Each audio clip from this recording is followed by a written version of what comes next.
Well, hey there, welcome back to what will be our last episode in this series of Are We Corinth? So, if you've been listening, you would know what we're doing is looking at the Corinthian church and some of the situations that are going on there and just asking the question, has anything changed? Are we still the same basic people as what we see in the Corinthian church, particularly considering that sometimes the Corinthians get a bad rap as being this particularly heinous church compared to the churches like the Philippians, for example, that they're just this terrible, terrible group of people. And, you know, we might be doing bad or we might have our bad days as a modern church, but at least we're not the Corinthians. But I guess what I'm hoping to show you, and look, it's not that I want to show you this, but it's we kind of need to see it, is that we really are the same. There's so much about our attitudes that really just haven't changed from the Corinthian church. Some of the behavior clearly has changed. You know, we don't get drunk at communion when we come to church, hopefully. But, you know, just the attitude behind a lot of this stuff really hasn't changed much at all. So again, we've looked at a number of issues, and if you've been listening, you would know what those are. And so for this final one, I want to look at a situation that's going on in Corinthians 12, 13, and 14 regarding the way that the spiritual gifts have been used. Now, I think I've made this point at a previous time. One of the important things to recognize is that when Paul spends a lot of time on a particular issue, it's a big deal. And so in this particular case, there's 3 whole chapters of 1 Corinthians are spent dealing with this one particular issue, which is the abuse of the spiritual gifts. So 12 through to 14, all of that has to do with some issue that's going on and what seems to be centered around the gift of tongues.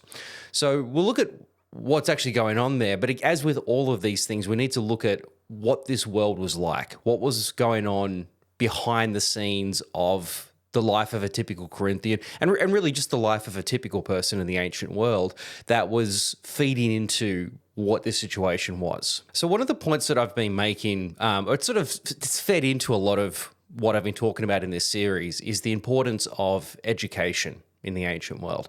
And it's probably a harder one for us to sort of wrap our heads around, particularly if you're in a country like Australia, sort of a Western country, where we take education for granted. Kids go to school, and there are government schools that mean that kids can go to school for free, and the majority of people, or a lot of people, go to university and study endless amounts of different degrees and different topics and skills and all of these sorts of things. We just take for granted that all of us, to some degree or another, have some sort of education, that we've been to school for a number of years as kids. Again, we take that for granted. That's just part of this world, and it's a wonderful thing. It's a fantastic thing that we have an educational system that is generally pretty available to everybody. But that's a pretty new thing. In the context of human societies, that's a very, very new thing. I mean, that's sort of Victorian England, time period where that really becomes a thing, where majority of kids go to school. Because for all times before that, school was something that was really only available to the elite.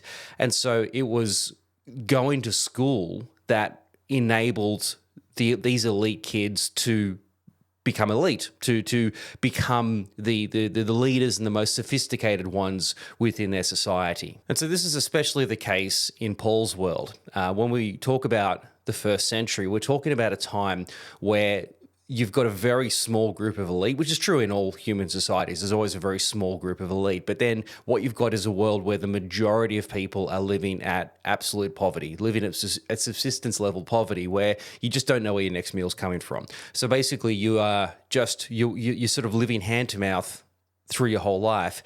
And for almost all families in that world, kids are born to become workers in the family business. Everybody works in the family business, and everybody has to contribute towards that.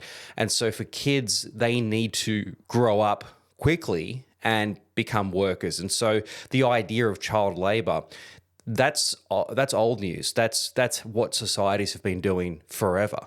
I'll watch a show with my sons, Horrible Histories, and it's constantly sort of making reference to Victorian England during the Industrial Revolution, where you have kids working in factories. And that was a terrible situation.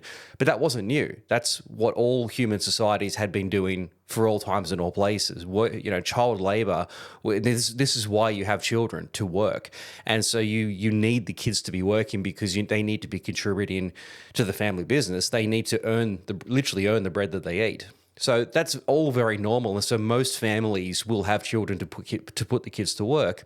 But for the very few, they can give their kids an education. They can send their kids to school. And the aspirations of those families are for their children to become successful in the public world, in the public realm. So particularly within politics, that's where you want to become famous. It's where you want to make a name for yourself, because that's where you can gain honor and status and reputation for the family. And so for the very few elites, the way that the kids can contribute back to the family's business is to get thoroughly educated and then continue on the family legacy. So these, the very famous and very wealthy families, they want their kids to outdo the parents. They want them to outdo the fathers so that their names can continue to grow and can become the most powerful and influential. So one of the priority of a father in that sort of world is to give their kids the best possible education and to have them trained with the best teachers so that when they do start their public careers, they can take the name of the family even further than what their forefathers had done.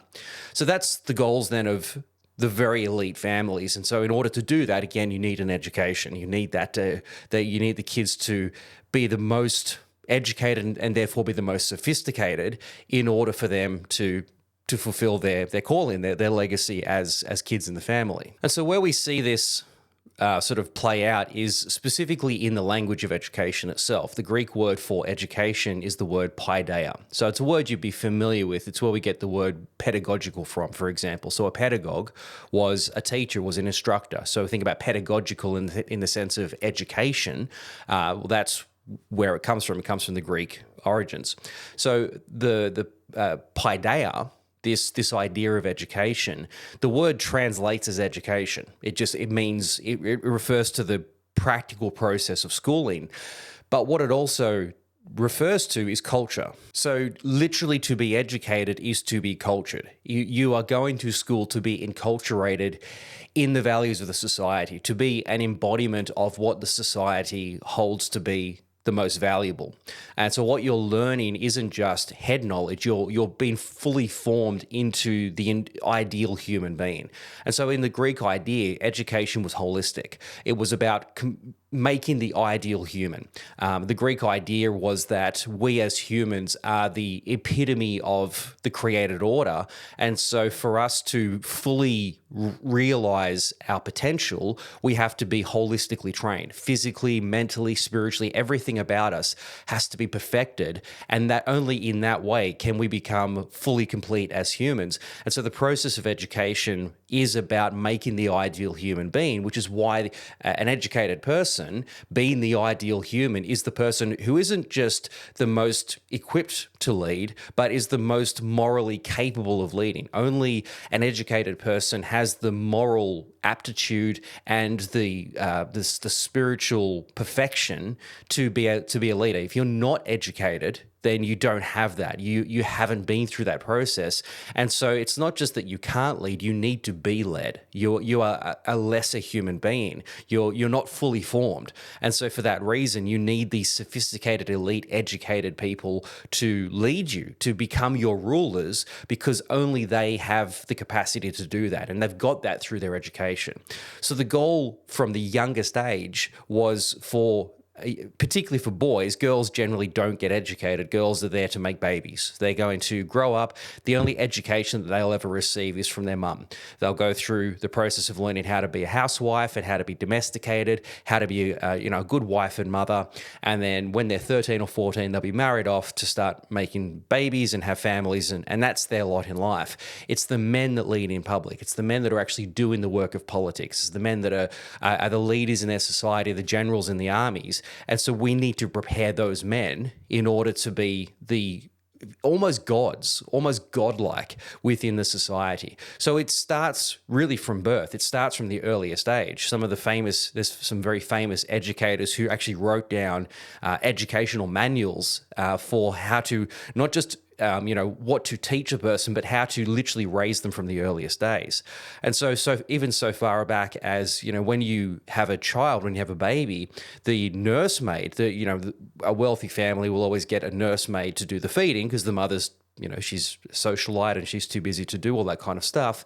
So you'll get the nursemaid, and what you want to find is an educated nursemaid, somebody who speaks sophisticated Greek, because that way the first words that are uttered by the baby are going to be well formed. You don't want this baby just blah, blah, blah, blah. You want the baby to learn how to speak and hear proper Greek from the earliest age. And so then you go through 3 basic levels of education. So there's a sort of an elementary education that most young kids will be able to access. This is sort of from the ages of maybe 5 and 6.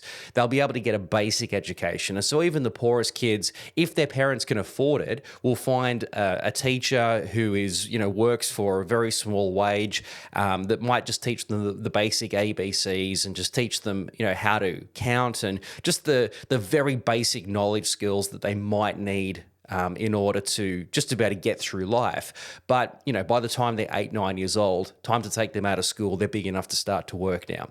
So most kids will get that sort of very, very, very elementary sort of thing. But for the more elite kids, that's just the beginning of what is going to be a lifetime journey of education. So you're going to learn the very basics at that point. But then you move into a more, what we might call a high school sort of education. So when you get up to about the ages of sort of 10 through 12 is when you're going to go into sort of this secondary sort of liberal arts type of education. And what it's designed to do is to train and to create the ideal human. So it's everything. It begins with physical training. A human is a physical being with a physical body, with muscle and with all of those things that needs to be trained. And so it's not just that you're training them to be physically healthy, you're training boys to become warriors. You're training them to become generals in armies. The default assumption is that it's only from amongst the elite, educated boys that are going to lead the armies. And so they need to be trained physically. They need to be complete beings in that way. And so they're trained in the gymnasium. So the word gymnasium, it comes from the Greek word gymnos, which means naked, because when you train physically, you train in the nude. So boys are going to school and they're stripping off naked, covering themselves in olive oil and going out into the training grounds and learning physical skills. So, and if you think about the skills that they're learning, think about running and jumping, you think about throwing, particularly throwing javelins, like what is all of that about? It's not just about physical training, but it's military training. We see this still in the Olympics. We just had the Olympics just recently. Think about the pole vault. You run with a huge stick and then you sort of launch yourself over the bar. They had those sorts of events, but you think about where that comes from. That's about learning how to jump over a wall, how to actually, literally scale a wall to attack the enemy on the other side. So all of these skills that they're learning are skills for combat.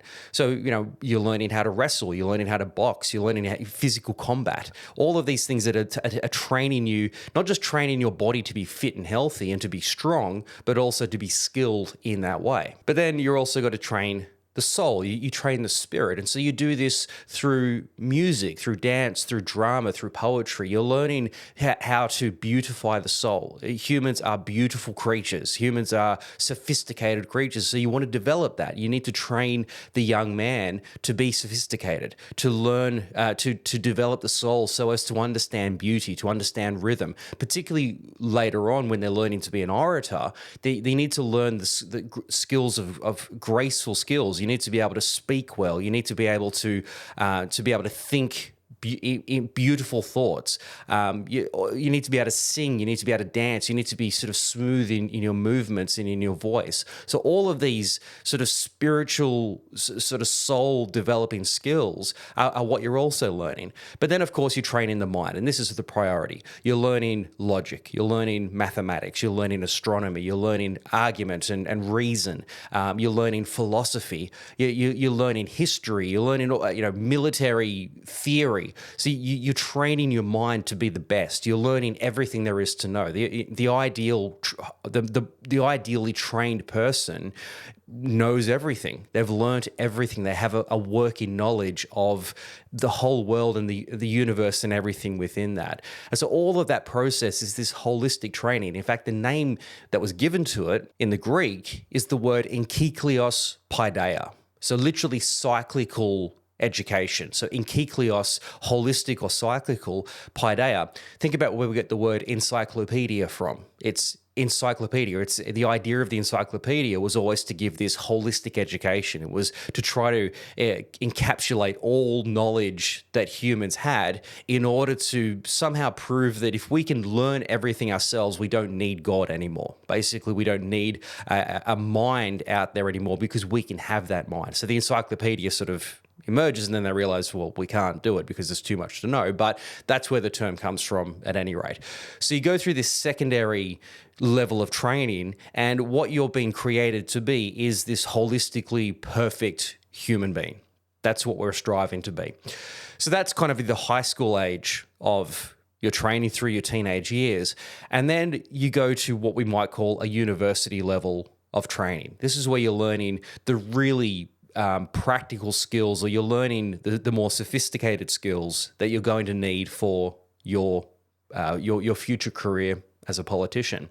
And so really there are only two choices that you're going to enter into at this point. There's really only two things that you're going to need in order to be the ideal person, and that is philosophy or oratory. And so what you're going to find is a teacher who is a master of one of those disciplines, be it philosophy or oratory, and that's what you're going to learn. So we've talked a lot about this already in previous episodes in this series, how important oratory was. But that's where you're learning that at this point, you're finding the best teachers, you're finding the best orators that can become your mentor in order for you to become the great orator. But the reality was that by Paul's time, these were much more of a sort of major minor situation. It's not so, you would go and ideally learn from a philosopher, and what you're learning is literally philosophy. You're learning knowledge, because in the idea of somebody like Plato, the idea of the ideal king is a philosopher. The ideal ruler is somebody who is philosophically trained, because they're going to have the most wisdom. They're going to be the best leader because they know everything. They know the best course of action. But at the same time, there's a recognition that you need to be a good speaker. You need to be a good orator in order to be able to speak in politics and to be able to lead your people, to be able to articulate your ideas in a way that gets them across. So even if you're trained in philosophy, that's great. But if you can't communicate your ideas, then it's kind of redundant. So you need to be able to learn to speak to some degree. At the same time, if you're an orator, that's great. You can learn to speak, sure, but you need to know what you're talking about. You need to actually have something to talk about. And so in this way, you become a trained speaker, but you're still learning philosophy so that you can still, one, be sophisticated, but also to be able to speak about, something. And so the training that is involved in this is like a university education. That's going to take further years. And so your education can take you right up into your 20s. But all of this process is moving you towards this, becoming not just this ideal person, but becoming the great leader, becoming the most famous person that you possibly can. So again, we've looked at some of the training practices for the orators, and we've sort of seen those in previous episodes. But the point of all of this is to say that an educated person is characterized by two things: by their ability to speak and by their knowledge. So speech and knowledge are the essential markers for sophistication. If you can't speak well, or if you are, in the Greek, an idiotes, where we get a word idiot from, then you are a nothing. You're a completely insignificant person. So you need to be characterized by these two things: your ability to speak and by your great wisdom. And so having possessed that, or having come to develop that, you become the ideal leader. You are by default the person who steps into a room and can take over. You are the great man. You are the great philosopher, the great orator. This is what we're sort of looking for. And by default, that person becomes the leader, becomes the head of the group. So this is just default thinking. This is the in this society, this is what we're looking for in our leaders. This is what characterizes the great men. And we don't know what else to look for. There is nothing else because this world relies on people like that. We are dependent on those kinds of people. And so this is what we look for in them. And it's not just that we don't know what else to look for. There is nothing else. There's no point looking for anything else because there is nothing else for it. This is what it has to be. And so when we come into the church situation, we've got these communities who are being led by people. We're looking for leaders, people who can show us the way, who can inspire us, who can demonstrate for us what it means to be Christian. And in the absence of any other knowledge, what are we looking for? Well, we're looking for speech and knowledge because that's what characterizes and marks the ideal leader. Now, Paul is at pains to try to explain to this church, no, what characterizes an apostle or characterizes a Christian is cruciformity. It's does their life line up with the cross? And so when they look at Paul's suffering, for example, we saw this when they rejected Paul as a pastor. What Paul was trying to stress is that what characterizes his ministry is his suffering. This is what makes him the great man of God. It's not his great speech. Yes, he's got knowledge, but it's not about that. It's the fact that his life aligns perfectly with Christ on the cross. So he's at pains to stress this, but the problem is that he's talking to a church who have gone back to the default, which is what our leaders need to be are these great, sophisticated, educated men who are characterized by their great speech and by their great knowledge. Paul doesn't match up to that, and so he's been rejected. So again, we've already seen that. But while Paul's trying to deal with this, you've still got this problem in the church where this is what they're looking for in their leaders, and where what their leaders are trying to exemplify in the meetings to show their superiority, to show why they are better than everybody else, because this is what the point of education is. It's to become better than everybody else, to the extent where a philosopher will say, because of my great education, because of my training, I am basically just below the level of a god. I'm better than everybody and I'm just below a god.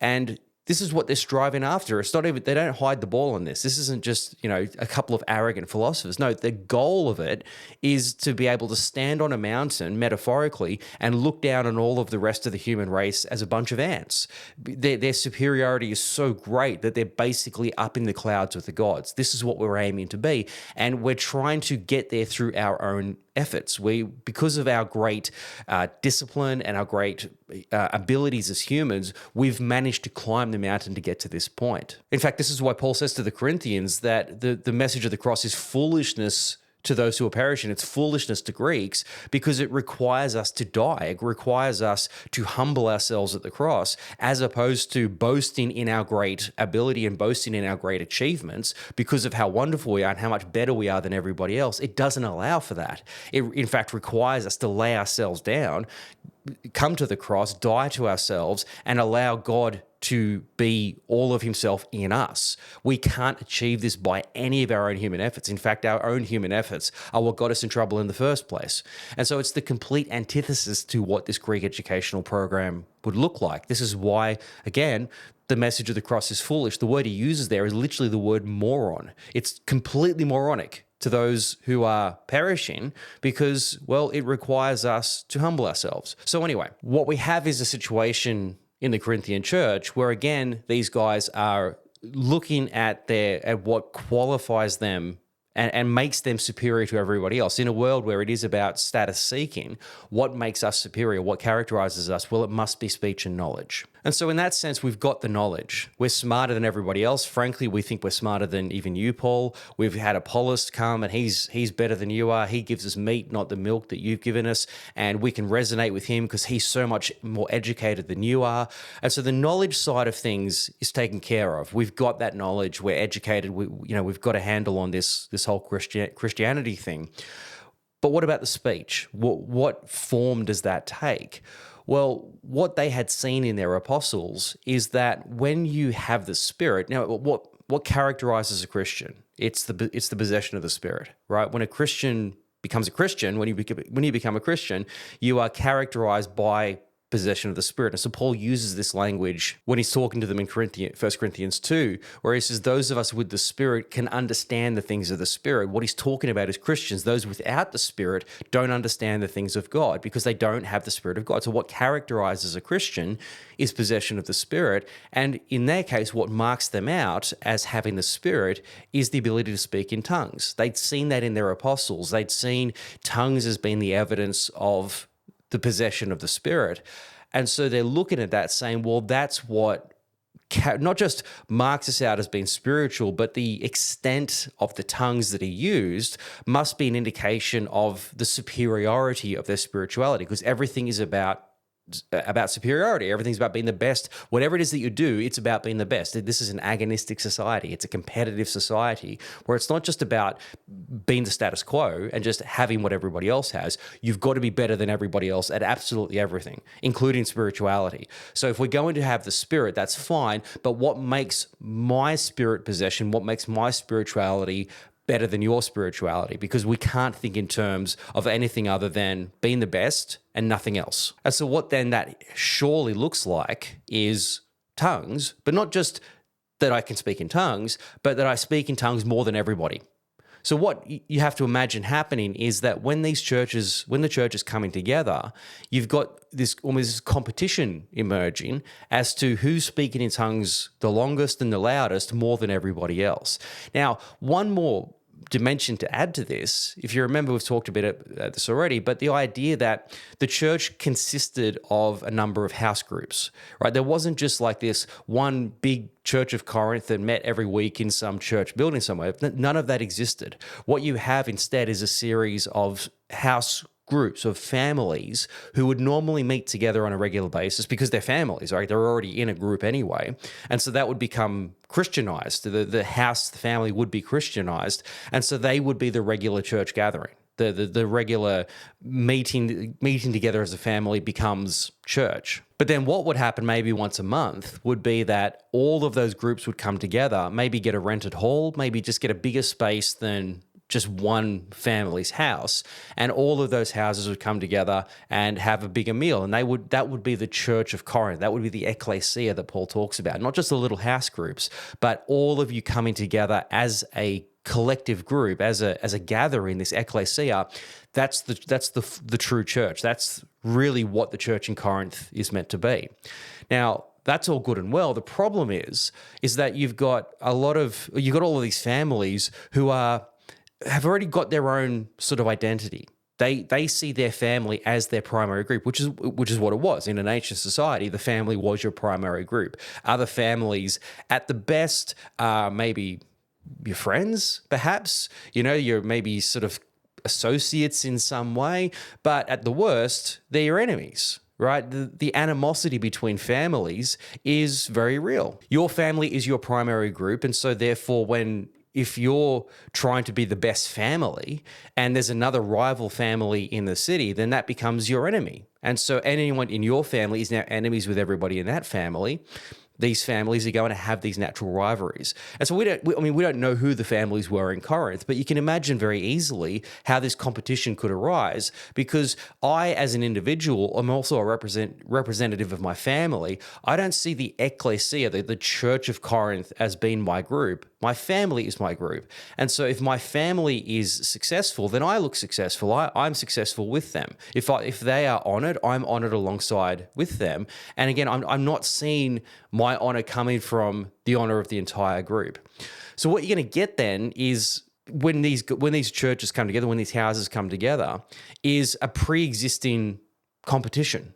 Pre-existing, maybe even animosity between the groups, and at the very least, a rivalry between the different groups in that one wants to outdo the other. They want to be seen to be the best family, like every other day of the week, but now particularly in the church as well. And so what you could easily imagine happening then is that you've got these different houses or representatives of the different groups, and probably the main spokesman, probably the leader of each of these house groups, probably as a representative of the house group, trying to outdo the other ones, trying to outdo all the other groups within the room.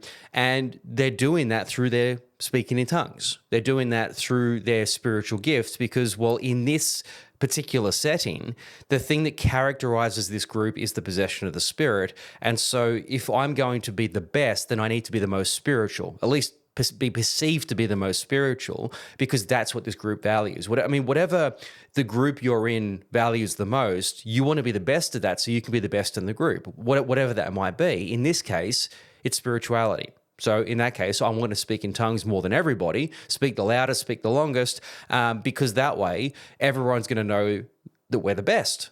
We're the most spiritual out of all of the groups. So I think you can sort of see where all of this is going. And so what Paul has to address is this particular issue, because what it's causing is just further division. I mean, this is the whole problem in the Corinthian church. It's just causing division. You've got divisions over who your favorite teacher is. I follow Paul, I follow Apollos. You've got divisions at the communion table over, the haves and the have-nots. I mean, in every possible way, these Corinthians are finding ways to divide, whether it be at court cases or, just whatever you can imagine, they're finding ways to turn it into a competition. And they're trying to find ways to be the best, better than everybody else at this particular thing. And so it would make perfect sense that spirituality would be high in their priority list of the thing to be the best at. And that's exactly what these guys are doing. And so it's an important one for Paul to have to deal with, again, which is why he spends 3 whole chapters dealing with this problem of these divisions, because, well, it's dividing the church, and this is a significant issue. And so what he does is that he makes this case in 3 different parts. So obviously we see that in chapters 12, 13, and 14. These are 3 key points to his argument. And what he simply wants to get to is to say, look, guys, it's great that you've got the spiritual gifts. That's fantastic. And it's great that you're seeking to be spiritual. I can't fault you on that point. But if you're going to seek after the spiritual gifts, seek after the ones that build the body. The problem is in your church right now is that you're using the gifts as ways to build yourself up. You want everyone to see how great you are, as opposed to using the gifts to build others up, which is actually what they're for. These are gifts to serve others with and not serve yourself. That is what is at the core of the problem. In a world where you don't serve others unless you're going to get some personal gain from it, and if you are serving somebody, you want everyone to see because you want the honor and glory of having done that. Paul said, no, in this community, it is about serving others, and that's what God's gifted you for, just simply for the purpose of building others up, and especially to the point of building them up even above yourself, to actually lift them up so that they stand out above you. You don't help people in this world to make them look better than you. That's the last thing you're doing. You want to be seen to be the better person. And so if you do serve somebody, you're doing it so that everyone can see how generous you are, how wonderful you are. You do it so that you look better. And in fact, what makes you look better as well is the fact that this person needed your help in the first place. The fact that they needed your support already indicates that they're a lesser person than you are. I'm so generous because I helped this poor person, and all I've done is reinforce their poverty, and I've used that as an opportunity to elevate my own status. And so it's self-seeking. I'm sure the person gets the benefit from your help, but the point of it all along was about you looking better. But in the Christian community, it's about laying down your life at the cross. It's about dying to yourself to lift others up. It's the whole cruciform model that Jesus demonstrates. That's what we're supposed to do in everything. And so I serve you so that you can be better, so that I can look like less, so that you can be greater. I mean, Jesus says this, if you want to be first, be the last. If you want to be the leader of this group, wash the feet. Make yourself the servant to everybody else. Make yourself the lesser person to everybody else. Make them look better than you. That's what this whole community is built around. And so the point that Paul's trying to get to here is that that's what the gifts are for. God has given us these spiritual gifts to use to build others up, not so that we look better. In fact, we almost get overlooked because the other person looks so much better than us, and that's been the point all along, and that's what Jesus demonstrates on the cross. But the Corinthians, because they're just good at this, they do the very opposite of that and are using these gifts to build themselves up, even at the expense of the rest of the community. And so what he does in chapter 12 is that he uses this analogy, a very common analogy that you get used by philosophers in Paul's time, and this idea of the body. This is a really, really common metaphor that all of the philosophers would use because we're talking about a collectivist society. I've already talked about this in other episodes, but the idea of a collectivist society is that the question is never, who are you? The question is never about who you are as an individual. The question is always, whose are you? What group do you belong to? That's where your identity lies. And you're talking about a world where you only understand yourself within the context of community. And so you see your family and your city and your ethnicity and all of these different group identities. That is the priority. That's the most important. And so you have a role to play within that. You fit within that somehow. So this idea of the ideal city and that being a body, these are really, really old ideas that, even going back to Plato, the idea of it being a body and functioning in the same way as a body, all very standard. So Paul picks up this language that everybody's already familiar with, and he uses that for the Christian community. And the simple point of the language is that you are all part of a greater body, and you've all got a role to play. And the body only functions properly when everybody's doing their role properly. And at the same time, you can't have one body part saying, well, I'm better than everybody, I don't need you, because then it would cease to function. He says you can't just be an eyeball. You're just this big, weird eyeball rolling around the place. That's completely useless. It serves no function. It would just be ugly. In the same way that some, discrete part that nobody wants to pay attention to can't say, well, I'm useless because I'm not a beautiful part like something else. That can't work either. You can't just, every piece of the body has a role to play. And so they need to be healthy and they need to be working together and working fully in order for that whole body to be fully functioning, because if one part suffers, if one part is not working, everything else suffers alongside with it. Everything else has to compensate in order to make up for the lack and the weakness that's coming from that weakened part. So, you just think about this from your own life. How many times have you hurt yourself or hurt a part of your body, and everything else is just having to work overtime to compensate for this one small part that's broken? My son right now is just broken his wrist or fractured his wrist the other day. So now he's in a cast. And so, you can see everything about and it's his right hand as well. So he's got to learn how to use his left hand. And so everything is just going to be difficult for him for weeks now because he's lost the movement in just one small part, just in his wrist. But that part is now no longer functioning. Everything else is suffering alongside with that. And so it's not just that, the wrist doesn't work, but everything else is going. No, everything else is compensating for this one broken part. In fact, I remember a time many years ago where I broke my finger. It was I was one of my previous jobs. I used to deliver tools, so I'd drive out in a truck to building sites, and I'd sell and deliver tools. And I remember I was going this particular day. I had to drive quite a long distance from where the office was, where the factory was. So I got in there early in the morning, and it was middle of winter, freezing cold morning, and there was one of those big steel bins, one of the big ones on the wheels that the trucks have to come and pick up. And anyway, that was blocking the door for me to get the truck out. So anyway, I had to sort of go and push this bin out of the way in order to clear the doorway. So I sort of put my hands over it. Again, freezing cold morning, must have been about 6:37 in the morning.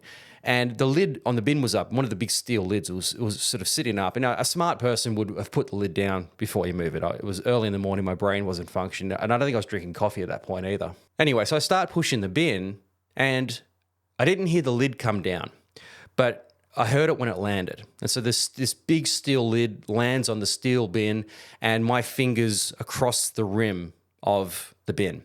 And so all of my fingers just got smashed by this massive steel lid, and you can imagine the pain. It took a few seconds for the pain to kick in, but once it did, it was obviously excruciating. It was just this horrifically throbbing pain. Broke at least one of the fingers, and the rest of them were in all sorts. That was bad enough, but then the problem was I still had to go out of my delivery. I still had to go and go for this long drive that I had to go on, and the truck that I was driving was a manual, and the hand that I had broken was the one that I used to change gears. So for that whole day, I'm driving in this truck, and I had to keep my hand up high, up in my chest, because it was just in so much pain. And so I had to somehow figure out how to drive with one hand. So I would drive along and steer with the one hand. But then when it came time to change gears, I'd have to sort of use my legs to steady the steering wheel so that I could then use my other hand to try to change gears across my body. Needless to say, it was unbelievably awkward. And for the next few days, working was just a nightmare because this one broken finger, every other part of my body had to compensate for that, and everything was out of whack. Everything was uncoordinated as a result. Now, I'm sure you've probably got similar stories of times where just one small piece of your body, broken, hurting, everything else suffers along with that. Paul's saying that's exactly what the church is. If you as a member of the church are not functioning properly, not serving your purpose, or just not working at all, everything in the body suffers alongside with it. We have to understand ourselves in the context, not just of the community that we're part of, but understand that we only have a simple role to play, that it's not about superiority and inferiority. There's no better part or lesser part of the body. Everything has to play a role. Everything has to be functioning well, and everything has to recognize its role. A finger can't pretend to be an eyeball. It doesn't work that way. Everything has to work in the same way. And so Paul says, when it comes to the gifts, you have to recognize that you've been given these gifts for a particular purpose. They're not there for you to show off and benefit from and make everybody else see how unbelievably spiritually superior you are. That's not the point of them. They're not about you. They're about everybody else. And when you function in them, that's when the body actually functions in a healthy way, which is what the goal of this is all along. So then, interestingly, he finishes the chapter 12, verse 31, and he says, now eagerly desire the greater gifts. And you go, hang on a second, you've just finished telling us that all of the gifts are equally valuable, that everybody has a role to play. And now you're saying to these arrogant Corinthians, hey guys, eagerly desire the best gifts. Eagerly desire the greatest of all of the gifts. And you go, isn't that exactly the problem? Like, you've got these arrogant Corinthians who are trying to be the best, and now you're saying, yeah, go for it, guys. Go and try to be the best. But it's easy if you just pull that verse out and say, oh, well, Paul's just kind of completely undermining himself. But if you look ahead to the beginning of chapter 14 verse 1, it says, follow the way of love and eagerly desire the spiritual gifts, or eagerly desire the greater gifts. So he finishes chapter 12 by saying to them, pursue the greater gifts, and then he picks up in chapter 14 with the same command, eagerly desire the greater gifts. But what he's added to that in chapter 14 is follow the way of love. So he's saying, pursue the greater gifts. But before we get there, before you pursue the greater gifts, there's something you have to learn. There's something you have to change about yourselves, because the problem is right now, you want the gifts. Great. You want the best gifts. That's fantastic. The problem is you're so arrogant and you're so self-seeking that it's actually undermining the point of the gifts in the first place. So it's great that you're desiring the gifts. The problem is why you're desiring them, why you want to be the best. It's not about the community, it's about you. And so your desire in the greater gifts is actually working against the greater good of the community. But the problem isn't desiring the greater gifts. I want you to do that. The problem is I want you to do it with a better attitude. And so this is where he launches into the most famous chapter probably in all of the Bible, 1 Corinthians 13, this whole love chapter. He says, the problem for you guys right now is that you don't have love. That's what's wrong here. It's the fact that you don't have the love of God, and that love that would seek to serve other people. This is the problem all along. And so he goes into this whole sort of poetic speech about love is patient, love is kind, love is generous, love is all of these great things. Now, it's a passage you'd all be familiar with. If you've never read the Bible, you would have heard that at some point. Love is patient, love is kind, love doesn't envy, love doesn't boast, all of these great things. You've probably heard it at a wedding. You've probably heard it sort of in a form of encouragement. This is what the ideal of love looks like. And it's all beautiful, don't get me wrong. It's all a fantastic poem, and it's a great sort of expression and sort of an articulation of what love would look like. And probably where you've heard it is at a wedding. You've heard it read out over a bride and groom, and this is what your life ahead of you should look like. And all of that's valid. I'm not saying any of that's wrong. The problem is that this poem, this, love is patient, love is kind, it's actually a rebuke.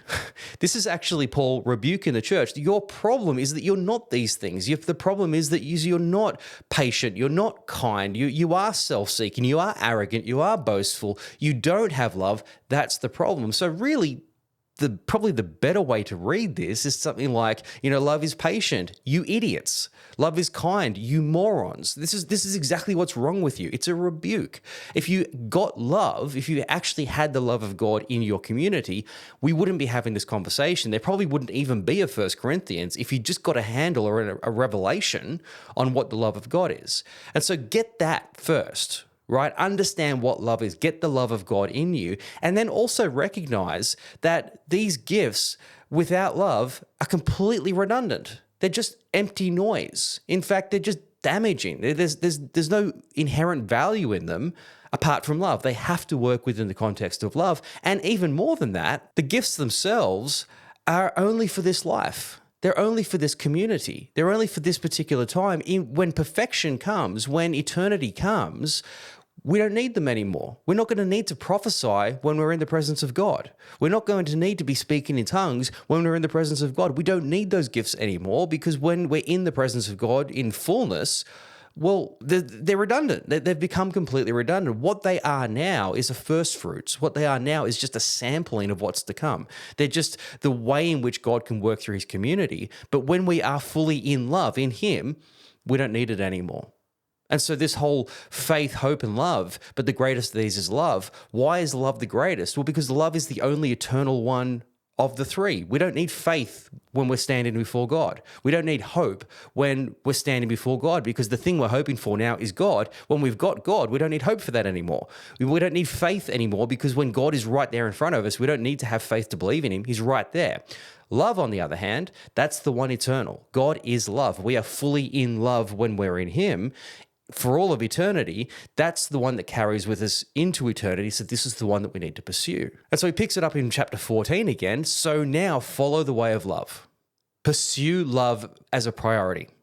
It's not about pursuing the gifts, right? The gifts will come. You've got the gifts. They're going to come along with you. Pursue love. That's the thing you should be better at.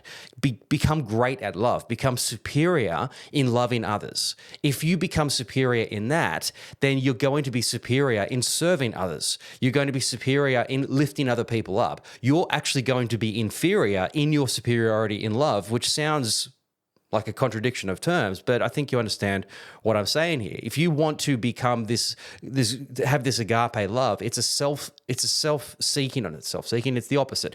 It's a self-sacrificial love that seeks to build the other person up. By you becoming greater in love, you actually become lesser in that relationship and you build the other person up.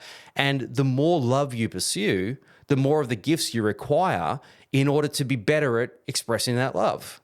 And so you will seek after the greater gifts because you need the resources and the tools to be better at doing the loving thing. And so if that's your starting point, if that's your framework for pursuing the gifts, then the only question that remains is, what's the best gift?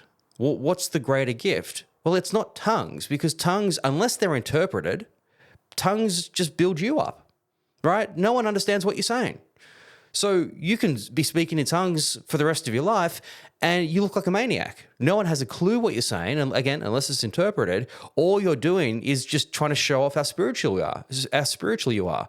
Yeah, so people who understand what tongues are might be really impressed by your great display of tongues, but it doesn't do anything for everybody. In fact, if anything, it just makes everybody else inferior because you're so much more spiritual than them. So what have you achieved apart from causing further division in the community? No, if you're going to work from a place of love and if you're going to pursue the greater gift, pursue prophecy, because prophecy specifically builds other people up. It does nothing for you, but it builds up the other person.